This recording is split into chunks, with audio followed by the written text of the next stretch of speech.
This is The Process Shot. I'm Michael, I'm stuck in a vicious cycle, and I've seen Lady Snowblood, a Japanese action movie from 1973 directed by Toshiya Fujita.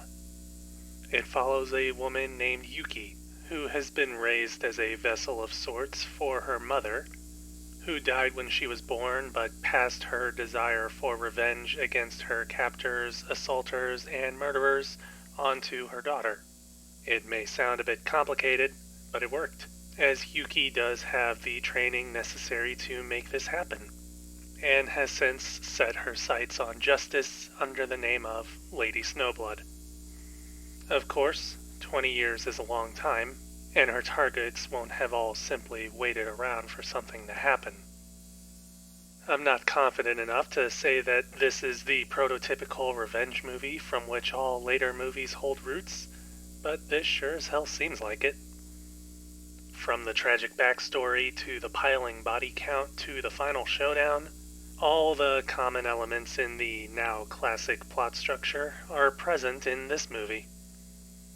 It all moves along at a relatively fine pace as well, breaking up the action with a chapter-based structure which presents story elements that do manage to meet the thrill of Yuki's journey with an equal amount of tension and suspense. The story as a whole feels complete in its tone and treatment of its characters, who are balanced out pretty well among each other, with their own individual story arcs that do have long-term payoffs.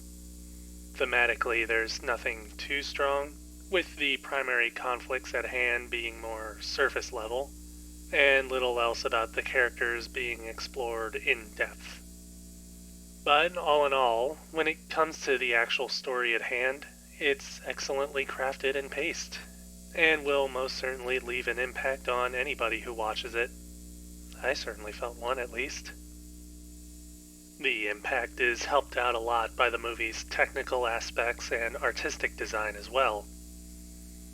Lady Snowblood has a lot of stylistic flair to its name, giving way to the more artificial elements of the production, and thus letting the violent nature of Yuki and her killing spree be put on a greater display, which includes quite a lot of fake blood spurting out of flesh wounds. Of course, not all of the film is like this, making time to share balance with the natural environment, some of which factors into these story events. Cinematography seems to respect the balance, with wide shots that highlight its realness and close-ups during scenes on sets, though that may also be to do with the speed and spectacle of the several fight scenes as well. Color design also adds to the greater visual style, with an obvious focus on the presence of snow and blood, and creating a bright and visible contrast between the two. Editing is also ever present in fight scenes, keeping events and strikes moving fluidly while being able to streamline Yuki's work, in a sense showing how more smoothly she's able to fight than her enemies.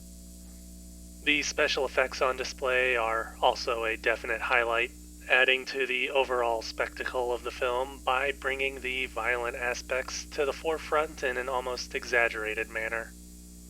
Overall, although there's more style than substance when thinking about it, there's still plenty to take in from Yuki and her mission for vengeance, and even if you don't think that there's enough of one of these elements or the other, the final film is still pretty damn fun.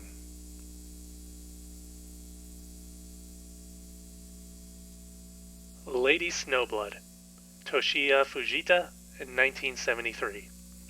4.5 stars.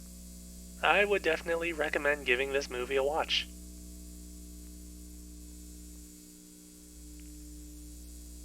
That's it for me. If you liked this review, leave a like. If you didn't, leave a comment. Subscribe to the channel for more reviews. I mean, there are movies that put more focus on style than story, but this movie manages to balance them both. That's what I'm trying to get at. Also, the fight scenes. Those are some nice fight scenes.